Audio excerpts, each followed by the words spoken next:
Hello, and welcome to Tea is Good, Books Are Better, the podcast where we drink tea and talk about books. I'm Raven. I'm Jess. I bought a gaming chair. Oh yeah. Yes, you did. It's super cool. It has a vibrating pillow, like a massaging pillow, No, yeah. and it has a footrest. It's so cool. I spoiled myself. But it wasn't even that expensive, which is also cool. Oh yeah, how much was it? Like 240. Yeah, Most that's decent. like gaming chairs I feel like are 500 to like 600. Yeah, they are pretty pricey. Yeah.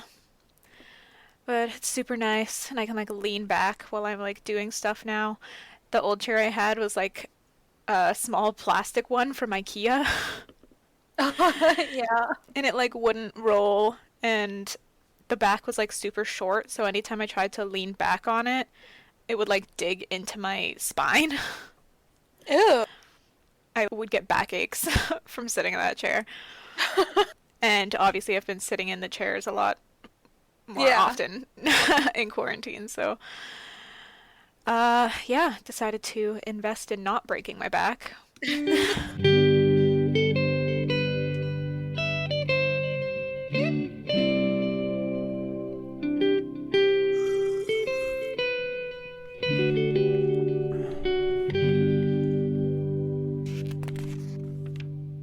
And now I Sure. have a gaming chair and it can lean back and it's super nice and I love it.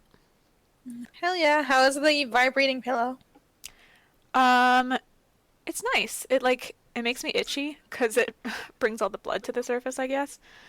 Oh yeah, yeah, But I had like an aching back the other day. Like my lower back was aching. I think I had slept on it weird. yeah. So I used the massage pillow in my gaming chair and it didn't like fix it immediately, but I used it and then like an hour or two later I had no more back pain. Oh, nice. Yeah, I was like, wow. This fucking chair is magic, man. Hell yeah. It's actually insane how much it just improves my quality of life. Uh, Well, I guess it was a good buy. yeah, I regret nothing. Something I noticed too that's kind of funny is I posted pictures of it in my Instagram stories, like of myself building it. Yeah. Um, okay, so this needs some context actually. About a week ago, or a week or two ago, a while ago, I posted a step-by-step tutorial, I guess, of a makeup look that I did in my Insta stories. Oh, And did you? yeah, I did. And I noticed that I got a lot of responses from my female friends. Ooh. And then when I built the gaming chair and I had like pictures of it and myself building it, then I was suddenly getting responses from all my guy friends. I just thought it was funny. Yeah. That is pretty cute. Yeah. Anyway, there's no point to that. It's just fun fact. Sure. Yeah, what is new with you? Still looking forward to getting your headset? Yeah. I should check my email to see when it should be arriving. I think it should arrive next week. Ooh, nice. I want that headset too, but Ooh. I'm gonna wait to see if you like it first. Yeah. I'm excited for this one keeps cutting out and shit. Only one ear part works, you know. It's your hand me down. Yeah. Wait, only one ear part works? Like only one side of Yeah. the... Yeah, the one where the little mic is. Oh, I didn't know that. Oh, well, I guess it's slowly Deteriorating, degraded. yeah. Holy. Deteriorated. Uh, Not much going on here. the usual then, I guess. I'm getting better at rolling joints. Okay. You're just It's doing it a freaking lot? hard, okay? It's freaking hard. Is it? But I'm getting better. Yeah. I mean, it looks so easy when you watch Brandon do it, but Yeah, he makes it look like... like it's nothing. like it's nothing, yeah. Like, oh, I can do that too. And I struggle for months and years. I've never tried, so I have no earthly idea. Oh. When Yeah. would I have tried to roll a joint? I have no idea. I do not smoke weed. Nope. Alright, I guess we could just get into it again. Yeah. Not a lot of updates again, because fucking quarantine. Yeah. Actually my store is opening soon. Did I say that already? I don't think so. Okay, if I haven't Did said you? it already, yeah, the store that I work at is opening soon, which I don't know how I feel about. Lots of places are gonna start opening. Yeah, I don't really want to be around the general public Yeah. right now. But there's not much I can do. I was actually driving past the mall the other day and I saw a bunch of protesters Oh, outside. really? Yeah, with like signs and shit. I was driving by, so I didn't see every sign, but one of the Were they? signs, one of the signs was like "Open our economy." Another one was like "I will not be masked." Oh, really? God, Yeah, they're here too. Of course. Of course. fucking just makes me want to run them over. Right? Ah, we don't have to get It's too not into it, affecting but them. They don't give a crap. yeah. Wait until it's like in your family and Mm-hmm. someone dies from it and Yep. uh, anyway, that could devolve this whole podcast episode, so maybe we shouldn't get too into it. Yeah. Okay, let's get started. What are we drinking today, Jess? I actually just have a French vanilla. It's Yum. not a tea. I don't have a tea But it's either. hot, and it's in a mug. I have a beer. Ew. It's Hell it's an apricot sour. Oh, how's that? I have not tried it yet, but I will do that right now. What? The sound of you opening it.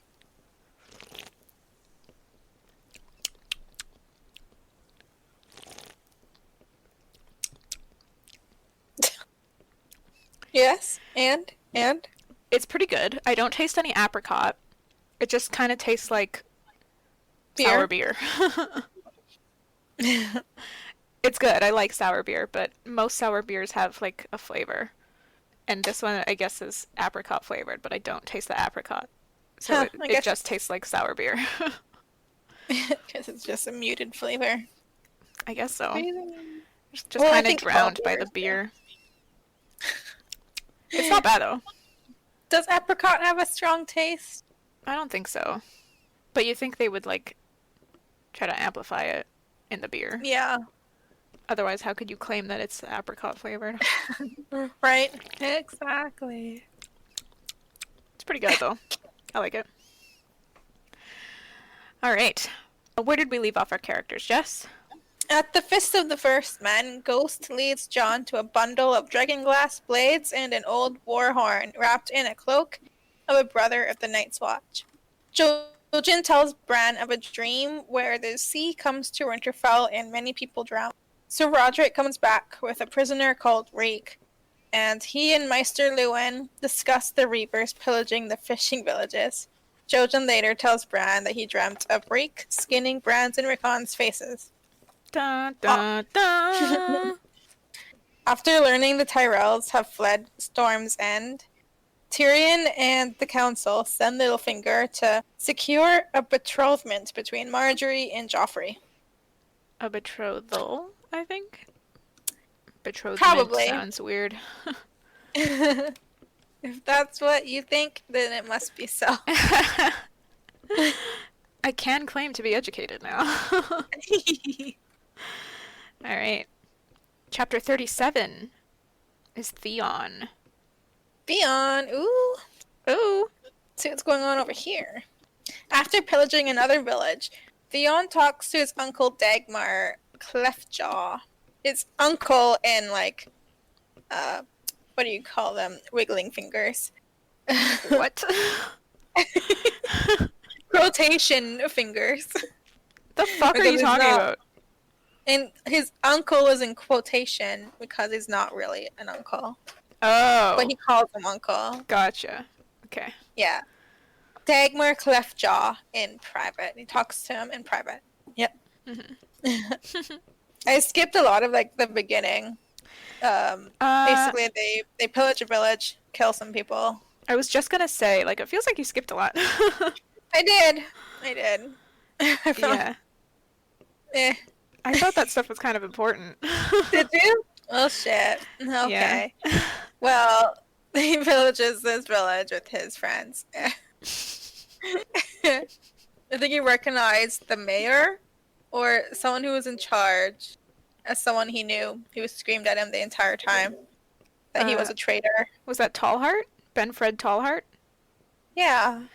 Okay, so that's the guy that we learned about in, I think, Bran's chapter in the last episode. Yes, so when Maester Lewin is talking about how there's trouble along the stony shore, he says that Leobald Tallheart has sent his nephew Benfred to deal with them. Oh So man, I this is completely. Benfred. Oh, no wonder. I Yeah. didn't even recognize that, and I skipped it all. So I was like, "Who the fuck's this?" I don't know. So yeah, that's why he's Uh, calling like Theon a traitor and shit. okay, Because he's from makes Winterfell. sense. Yeah. I think at some point Tallheart spits on Theon, at him. He Probably. spits.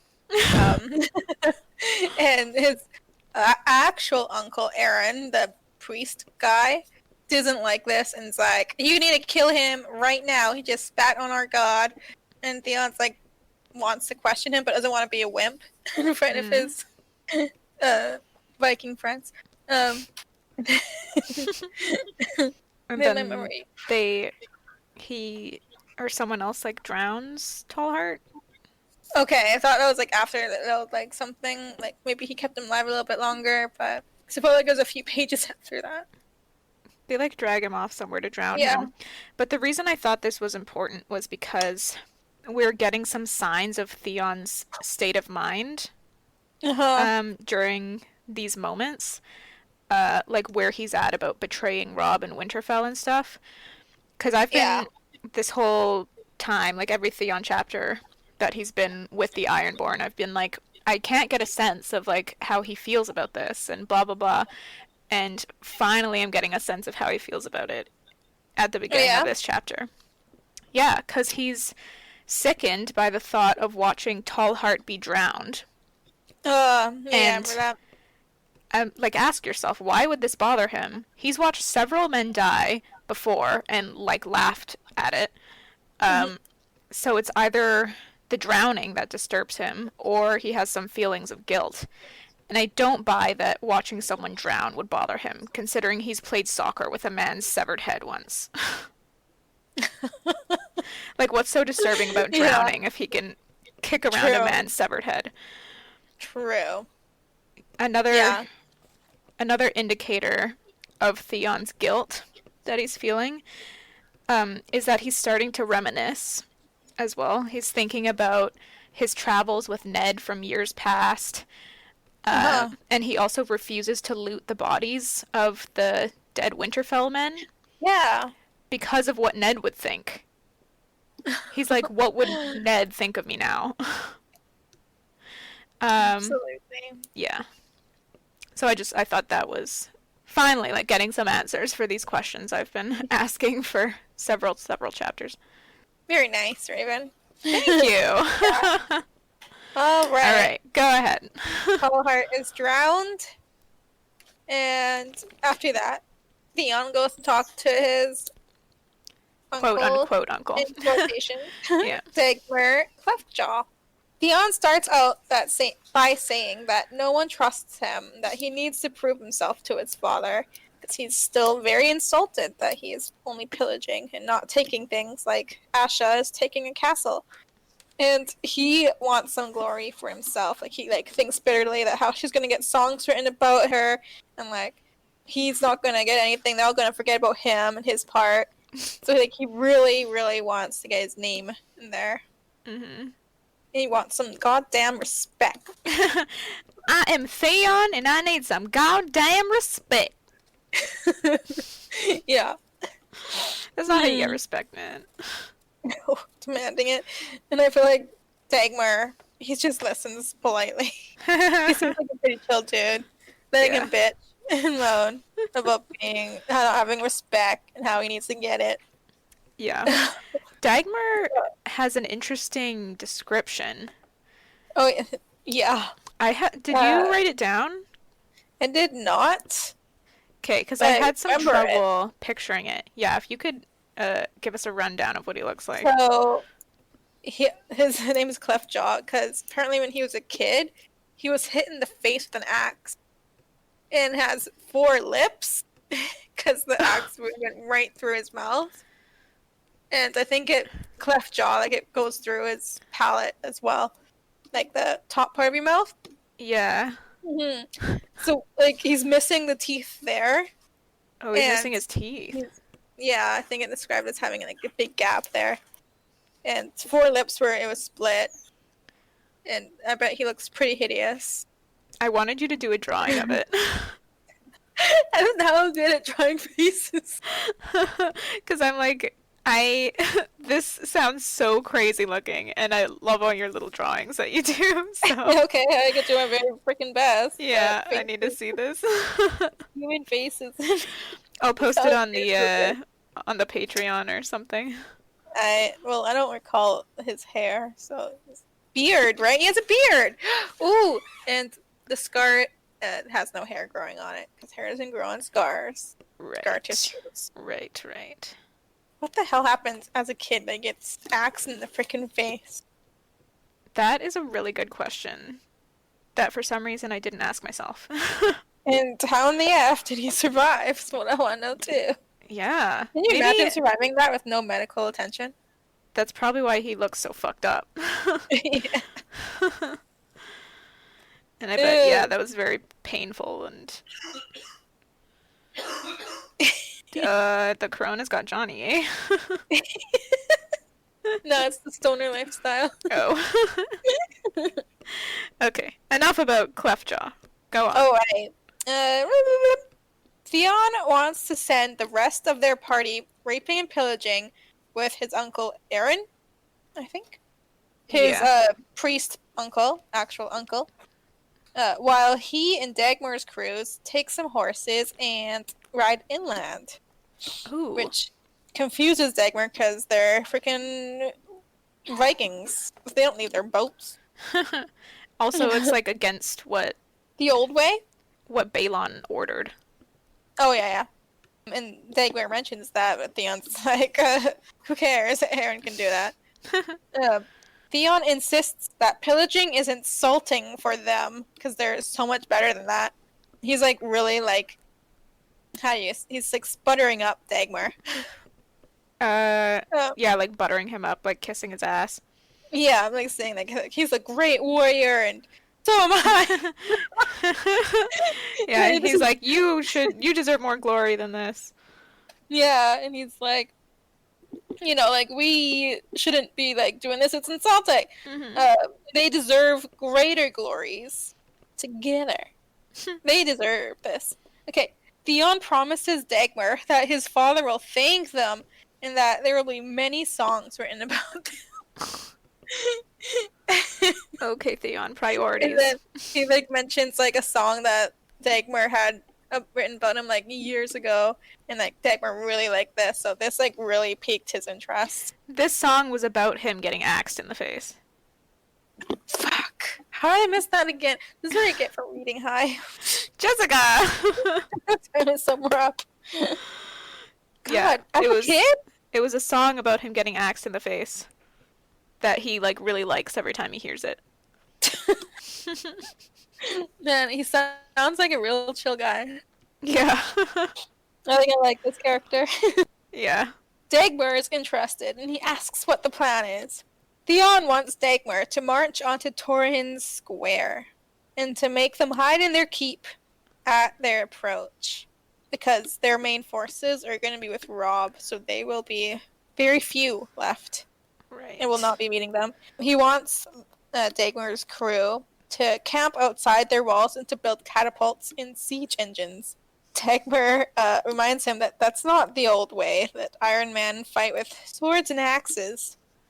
Theon says that the point of the siege weapons is to frighten them and to make them send for help from Winterfell, and that their castellan, Sir Roderick, will dutifully come with all of his strength that he has left.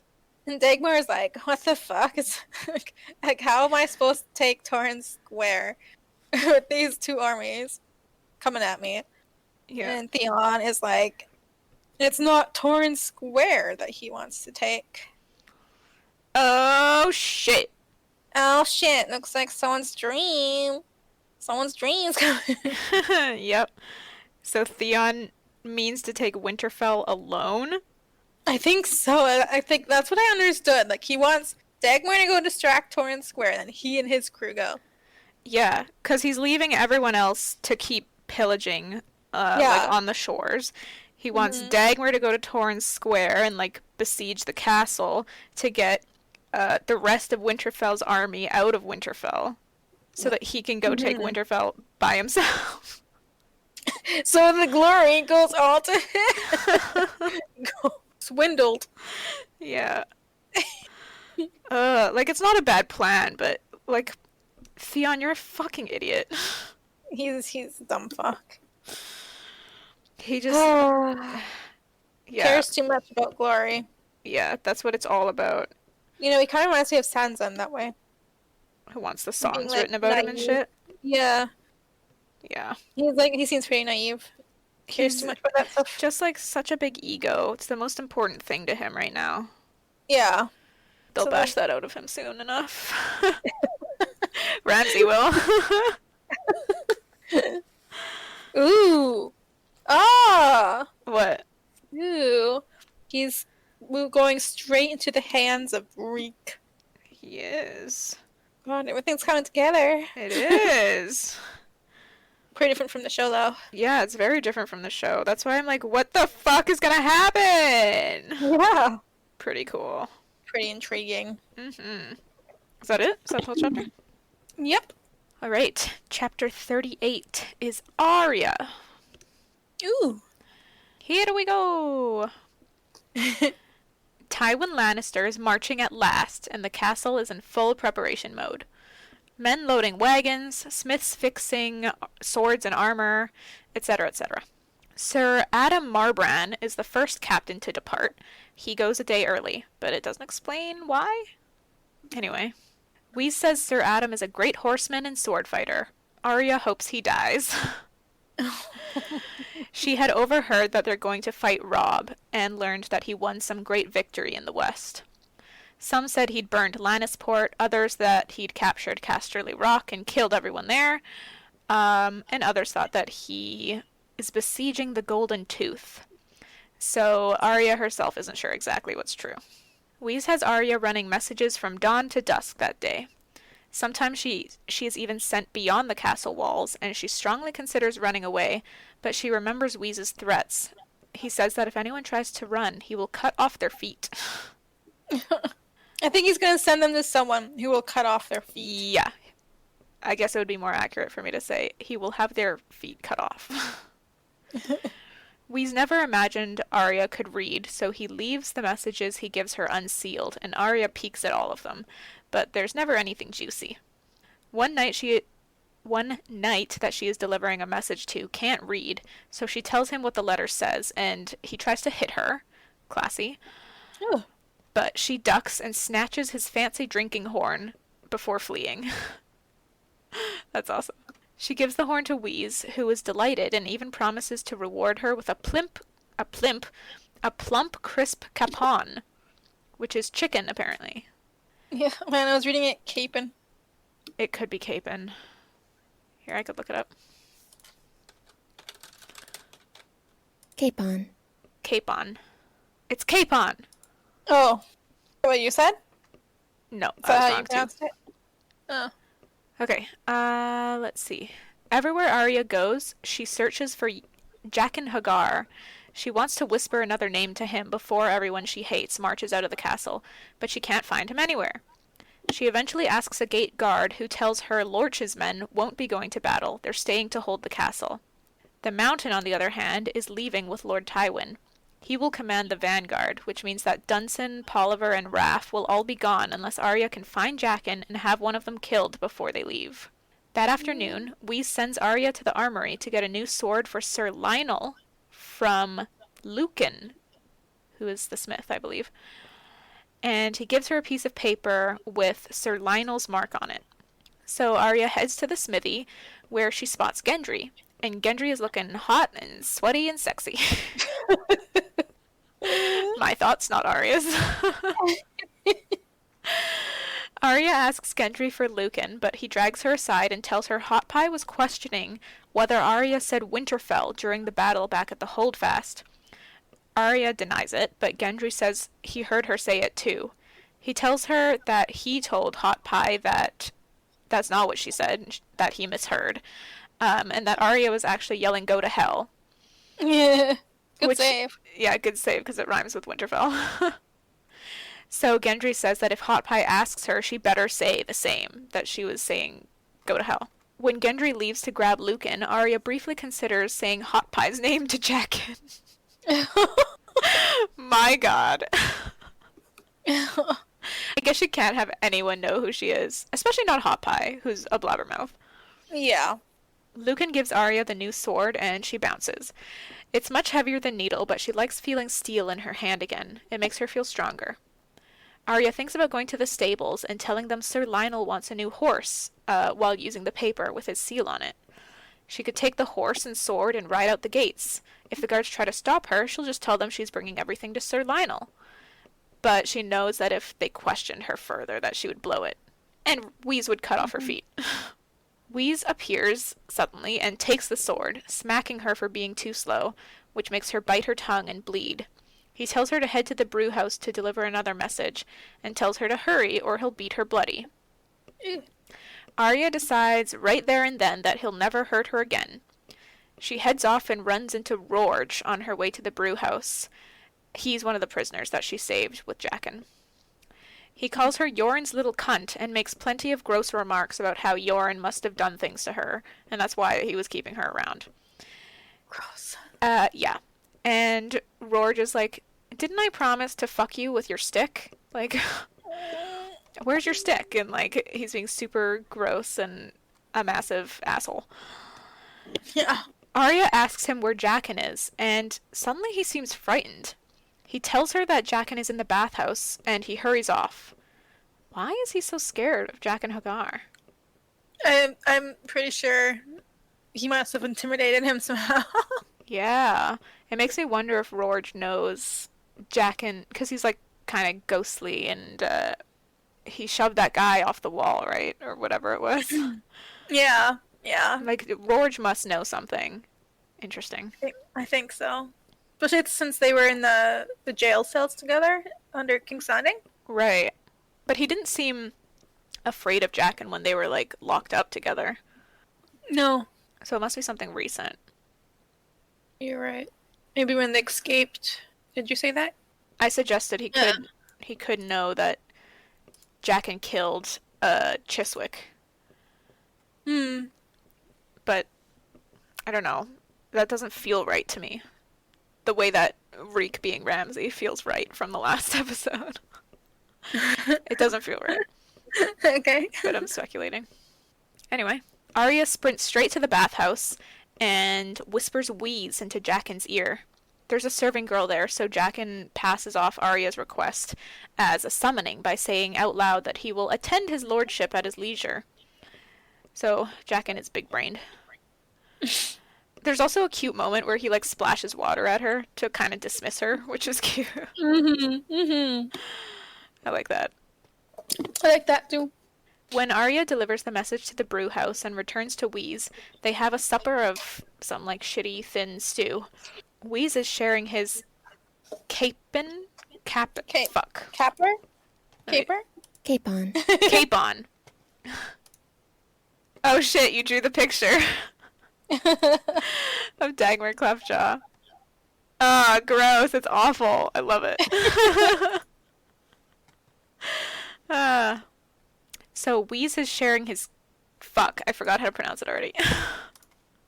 Capon. Capon. Wheeze is sharing his capon with a woman who has been sleeping in his bed. And it's almost gone when Wheeze catches Arya staring. He calls her up and she thinks he's finally going to give her that chicken he promised. Mm-mm. Not so. He slaps Arya multiple times for staring, threatens to feed her eyes to his dog, and then shoves her so hard she falls and rips her clothes. Wow. Jeez, that's terrible. Yep. As Arya is mending her clothes that night, she says her names and hopes Wheeze will be dead when she wakes up in the morning. Not so. He kicks her awake the next day. After breakfast, Arya watches Lord Tywin leave Harrenhal from a window halfway up the Wailing Tower. Lord Tywin and his brother Sir Kevan look splendid.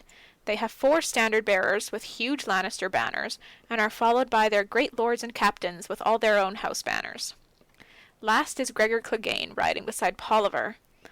And that's when Arya realizes she made a terrible mistake. Yep. Wheeze doesn't fucking matter, and neither did Chiswick. These are the men, Gregor Clegane and Tywin and everyone she's looking at right now, who she should have killed.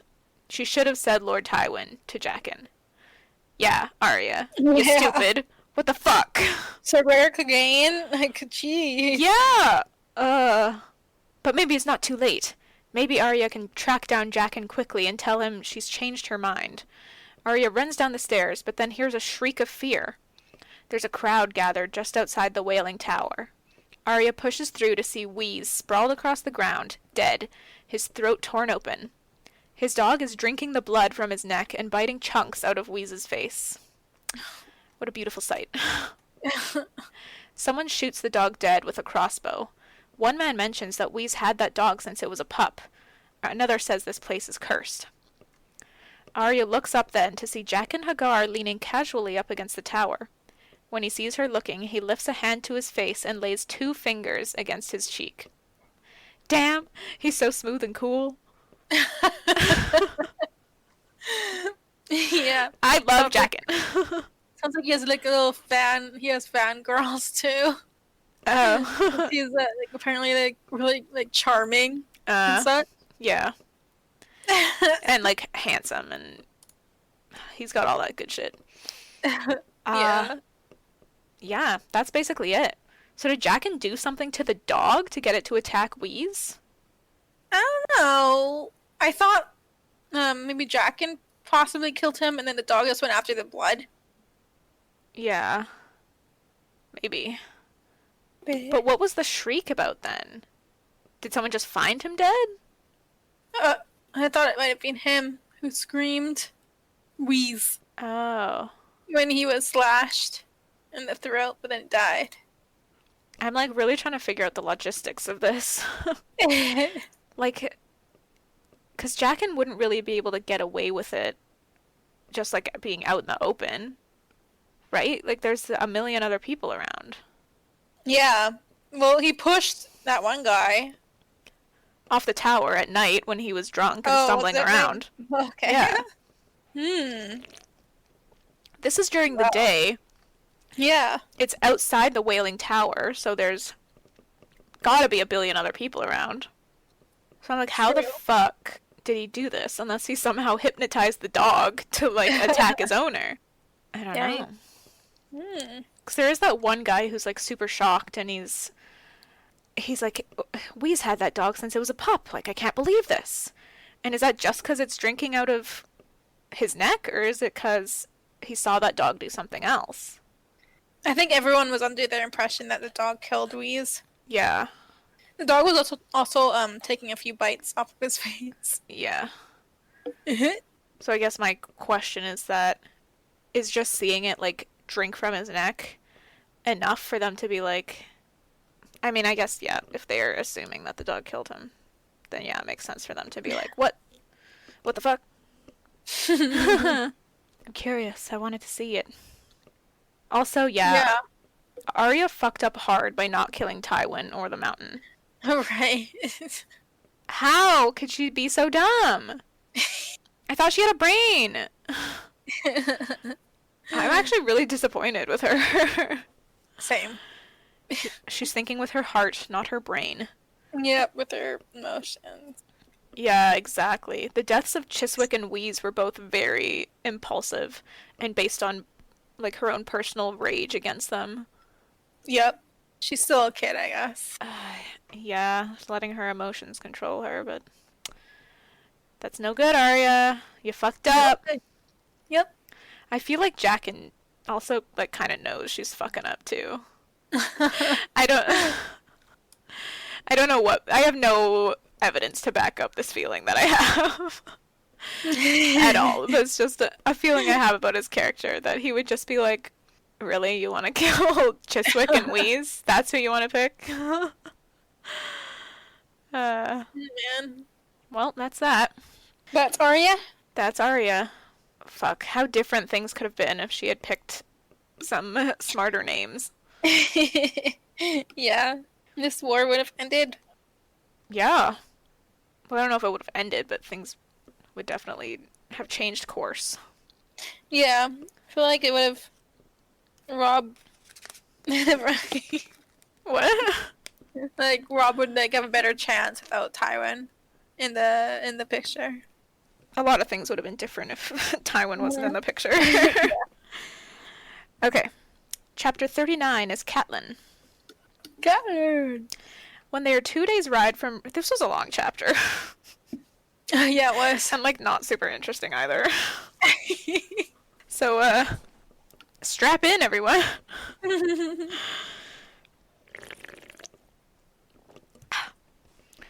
When they are 2 days' ride from Riverrun, Catelyn and crew are found by a scout from House Frey. From him, she learns that her uncle, the Blackfish, has gone west with the king, and Martin Rivers now commands the Outriders. So they ride to Rivers' camp. On the ride, Catelyn also learns about Robb's victory at Oxcross. What the fuck is Oxcross? They're talking about his Is it on the victory at... map? I don't know. They're talking about his victory at Casterly Rock, but I don't know Yeah. why Maybe. there's so many names. I think they mentioned that he's pillaging the villages like they did with the Riverlands. Oh, I'll get to that, yeah. Right. Wait, where's Casterly Rock? Yeah, I don't see Oxcross on my map. Maybe on yours. Yours has more towns.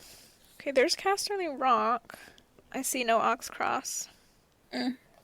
I don't understand what Oxcross is supposed to be. Maybe it's a small village. Maybe. Let me look it up. Ah. The power of the internet! Game of Thrones, Oxcross. It's a village not 3 days' ride from Lannisport in the Westerlands. It is located near the pass beneath the Golden Tooth. Okay, I don't get it though. Was it at Oxcross or was it at Casterly Rock? There might be different battles that he's winning. I don't know. Because I'm pretty But no, sure it's the he's same one that they're Casterly talking Rock. about. Really? Yeah. I'm confused. Me too. What the heck? Someone explain this shit to us. Alright, so Kat's crew is delighted by this news, but Kat herself is more concerned about what is to come in the future. When they meet up with Rivers, he tells her that her brother Sir Edmure, who is currently holding Riverrun, charged Rivers to keep an eye out for her and escort her back to Riverrun in all haste, since Lord Tywin has marched from Harrenhal with all his power. Tywin is 3 or 4 days away, but they don't linger. Camp breaks quickly and they set off again. During the ride, Kat's men want to hear more about Robb's victory. Rivers tells them that he and his liege lords are now raiding to pay the Lannisters back in kind for devastating the Riverlands. And they had also seized all 3 of the Lannisters' gold mines. There might be more than 3 actually, but they have seized the 3 that are in the area. And that is pretty dope. Cutting off the Lannisters from their money is kind of a big deal. Rivers also tells them that Grey Wind had helped them sneak around the Tooth at night, and some say after the battle, the king, Robb, cut out Stafford Lannister's heart and fed it to the wolf. But that makes Catelyn snap that her son is no savage. Yeah. Rivers voices his respect for the dire wolf, and says it was the gods of the north who sent those wolves to Kat's children. Kat remembers that day, how they found 3 male and 2 female wolves for the true-born children, and 1 strange white one for Ned's bastard Jon. She has to agree that these are no common wolves. Yep. Brienne seeks her out that night when they make camp and asks for Kat's leave to go back to Storm's End. Kat knows it's because Brienne means to kill Stannis. Brienne says that she made a vow and she never should have left. Kat argues that Brienne served Renly valiantly, but when she seeks to follow him into the earth, she's serving no one. Kat knows how hard it is with Ned gone, and she admits that she fantasizes about going to King's Landing and choking out Cersei Lannister. Brienne then asks, if Kat knows what it's like and feels that way, why would she try to hold Brienne back? Kat starts to suggest that Stannis may be the rightful king, but Brienne says he's not. The Targaryens were the rightful rulers. So she's basically saying, none of that rightful ruler shit matters. Which that's fair. Got him. If we have a rightful ruler, actually, it's Daenerys. Yeah. Because we were talking about how Stannis is the rightful ruler a couple episodes ago, but True. if we really think about it, Brienne's right. It's actually Daenerys. Yeah, it is. Brienne thinks Renly would have made the best king, like of their options, who they have. And Kat says he's gone now. Stannis and Joffrey remain, and Robb.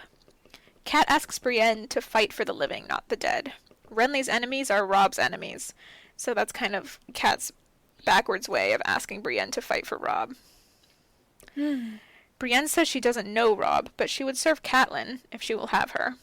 Kat helped her get out of the pavilion, even though Brienne was nothing to Kat.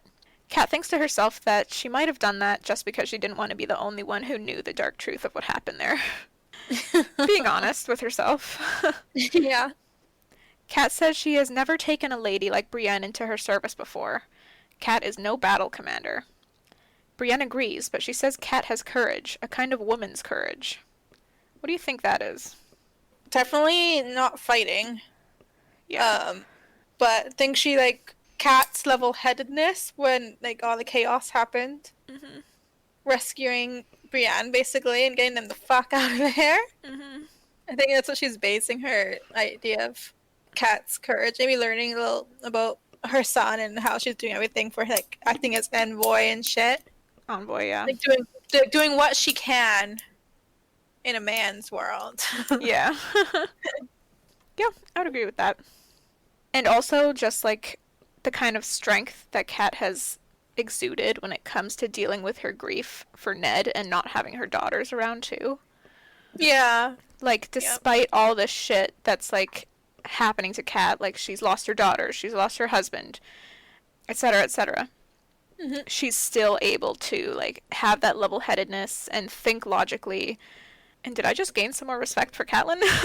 Yeah, stuff like that. I'm a little bit impressed here. Like, oh, Yeah, I'm like, oh shit. don't hate her so much anymore. She still annoys me, but Yeah. I think she might be moving off my shit list. After she saved Brienne, I was like, okay. Yeah.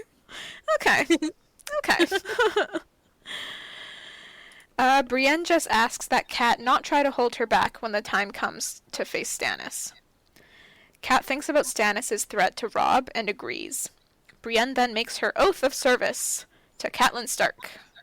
The next day, when they are north of the Tumblestone, Kat sees a camp with the banners of all her father's bannermen. These are the men who had left Riverrun before she had to defend their own lands. If they are back here now, it means Edmure called them back, which means he intends to fight Lord Tywin. Bruh. Noob. Edmure's, has he been in battles? He's been one that he lost when Right. Jaime was sieging River Wait, when he was sieging where? Riverrun. He was sieging Riverrun? Yeah, and that's when Robb and his army snuck up behind them and took him from the behind one night when they were sleeping. Why don't I remember this at all? Am I making this up? Wait, why would Edmure besiege Riverrun? He's from Riverrun. No, Jaime was sieging Riverrun, Oh. And okay. and they were losing. Gotcha. So Yeah. Edmure was in Riverrun? I think so, Okay. maybe. And losing. And then Robb came and saved the day. Yeah. Okay, gotcha. Okay. When they get to Riverrun, Kat sees bodies hanging from the walls wearing crimson cloaks. Lannisters. Kat is terrified that one of them might be the Kingslayer, because if they killed him, Sansa and Arya are as good as dead also. Yeah. Kat and her men race into the castle, and Edmure rides out to greet her. He tells her Tywin is marching, and their father's health is mostly unchanged. They heard about Renly's death, but have had no word from Bitterbridge. However, they've had 3 birds from Storm's End. Sir Courtenay Penrose, the man who holds it, offers his allegiance to whichever king will break Stannis' siege on the castle. Penrose fears for Edric Storm, Robert's bastard son. So, this boy is at Storm's End? Yeah. Okay. Why are they concerned for him? Because he's Robert's bastard. So they want to just get rid of him so that he's no threat to Stannis' claim So, to Storm's End. Stannis and would the- hurt the and the boy to throne. protect his claim? Yeah, that's what I'm thinking. That they're afraid that Stannis is going to put him down. Interesting. Except Sad? Stannis didn't really seem to have the same intentions with Gendry, did he? Because he knew about Gendry, and he visited Gendry, and this was when he already knew about what was going on with Cersei and Jaime. Or maybe this was before he knew for this sure was- and was just figuring it out. I think it was also before that he claimed his claim on the throne and stuff. Yeah, I guess so, because Robert was still alive. Mm-hmm. Okay, gotcha. Alright. Kat doesn't understand why Penrose would risk everything for a baseborn boy. Edmure says that they have sent no answer to Storm's End, since they have nothing to offer. Stannis is not their enemy, and at this point they don't really want to get on his bad side. Sir Robin Ryger, one of Edmure's men, then asks about the circumstances of Renly's death. They've heard queer things. Some say Kat killed Renly, some say it was some Southron woman, and he looks at Brienne as he says this. Brienne says the king was murdered, and not by Lady Catelyn. Kat introduces Brienne, and then says she and Brienne were both with Renly when he died, but had no part in his death. She then abruptly changes the subject and asks about the hanged men.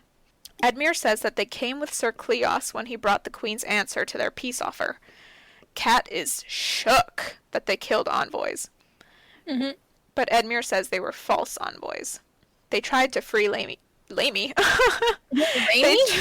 They tried to free Jaime Lannister.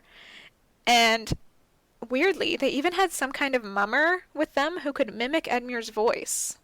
Yeah. Like, what? So that's basically how they were planning on getting Jaime out. They were, like, getting the gates opened by mimicking Edmure's voice. They sent a bunch of, like, thieves. You can break into jails. Yeah. Kat thinks this sounds like the Imp's work. She once would have named Tyrion the least dangerous of the Lannisters, but now she's not so sure. She's learning. Yeah. So, these men did manage to get Jaime out, but he was retaken, though not before killing several guards. He's now chained up in a dark dungeon. Sir Cleos Frey claims to have not known anything about the plot, but they've put him in a cell as well because they can't be sure. As for the terms that Cleos brought back, they're a load of bulbul. Yep. Okay, so there's this guy who speaks now, and his name is like... What? Huh? Eutherides? Eutherides? Ooh. Do you know this guy? I just probably skipped through it and I was like, not gonna bother. Skip that name. What page is it on? Or do you want to spell it out to me? It's a long name.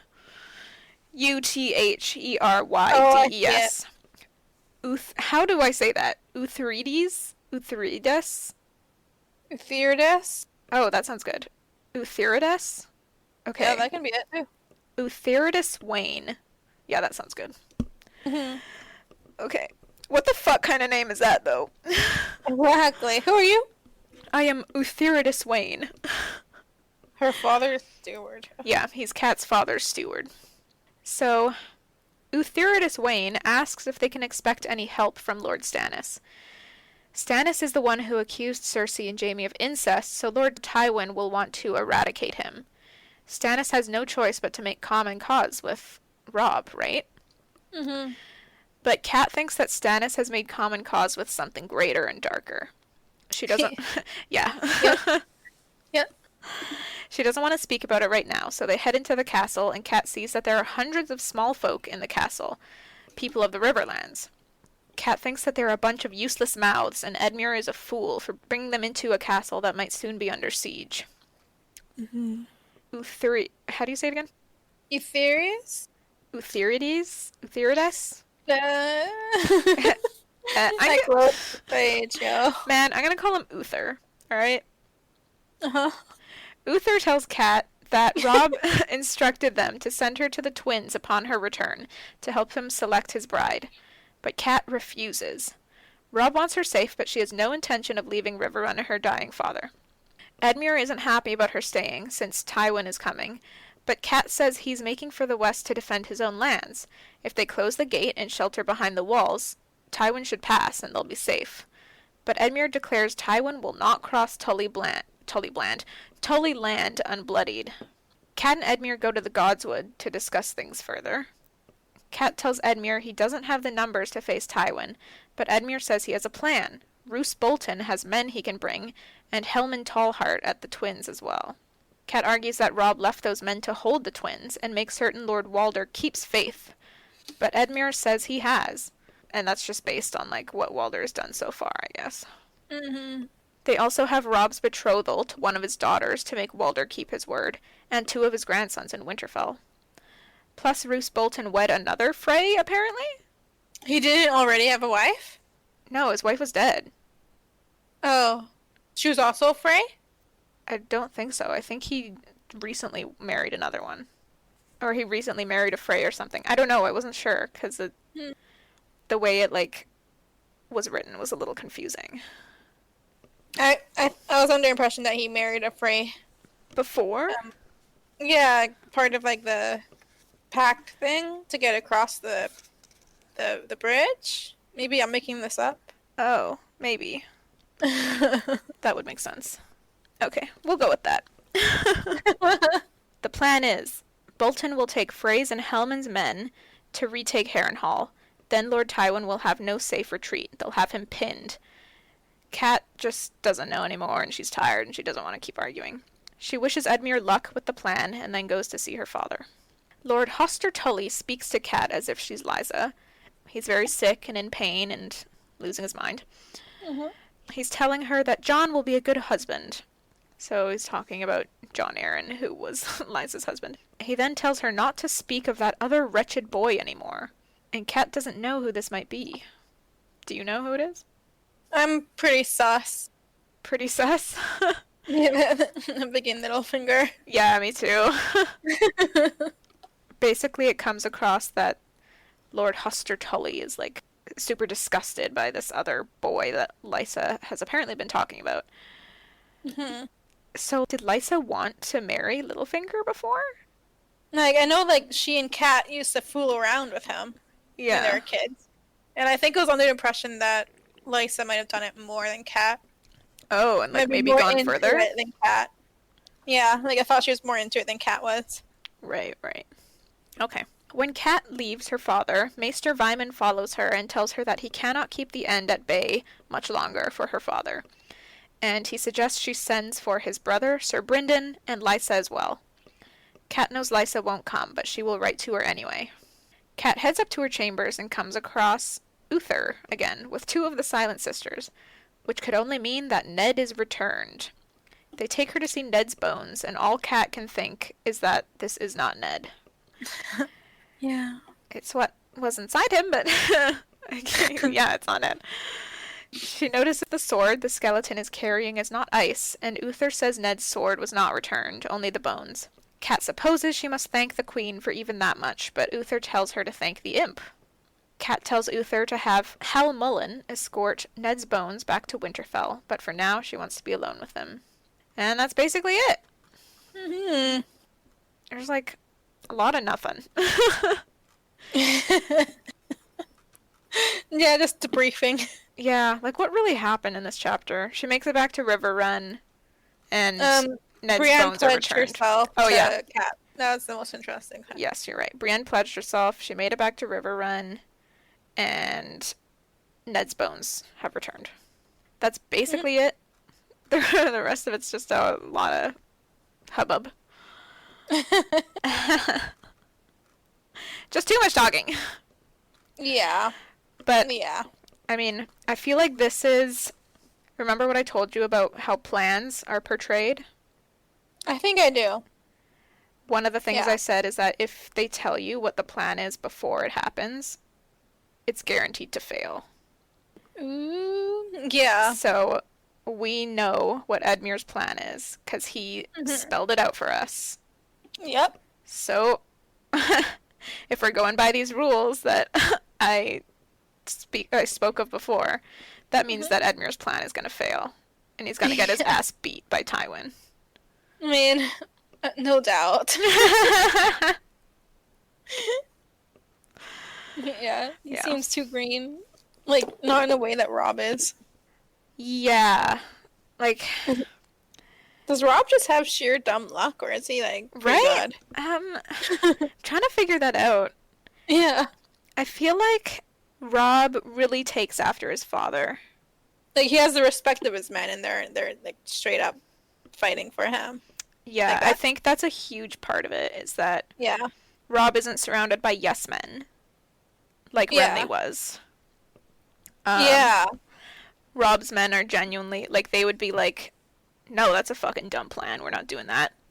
And they're seasoned in battle, unlike Exactly. Renly's yes men. Exactly. They are seasoned in battle. That's a huge part of it, too. Whereas Edmure's men are all too old. Yeah. They're like they can't think properly anymore or something. I think they're like Or they're like their overconfident. fathers, men, and they're more proud. I Right. think they're proud, but Right. they're past their prime. Yeah. They're like, this is Tully land. Tywin will not touch it. Joke's on you. He's gonna touch all over it. All right. Well, I guess that's the end. Yeah, it is. I'm mostly right now looking forward to seeing what happens with Theon and Bran and Ramsay. Oh yeah, I want to see that come together. Yeah, just because it's like, it seems to be playing out so differently from the show. So it's like, yeah, I'm very curious. Yeah, that'll be like lots of fun to read through. Yeah, because it's going to be new to both of us. All right, I guess that's it. Mhm. So, if you want more of the podcast, please follow us on Instagram. You can follow the podcast at Tigbab Podcast, or you can follow us separately. My handle is Crimby, Jess's is just.egan24. You can also find us on Facebook. Just search Tigbab Podcast or Tea is Good, Books Are Better, and we should pop up there. Also, please subscribe to our good friend Baram Barami on YouTube. He's the one who made our jingle that you heard at the start of this episode. And he's really dope and makes cool stuff, so give him a like and a subscribe. Also, you can check out our Patreon, patreon.com/teaisgoodbooksarebetter. We have a few different tiers on there with fun rewards, so if you contribute, you will get something in return. You will also be helping us out immensely, and we'd be very appreciative, but we also just appreciate you listening. And please don't forget to share the podcast with your family and your friends, and everyone that you know on the face of the planet.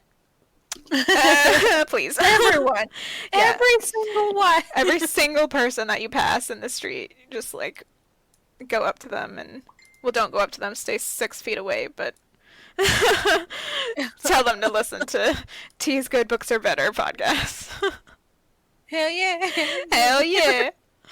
All right. That's it. All right. Thanks for listening. Bye.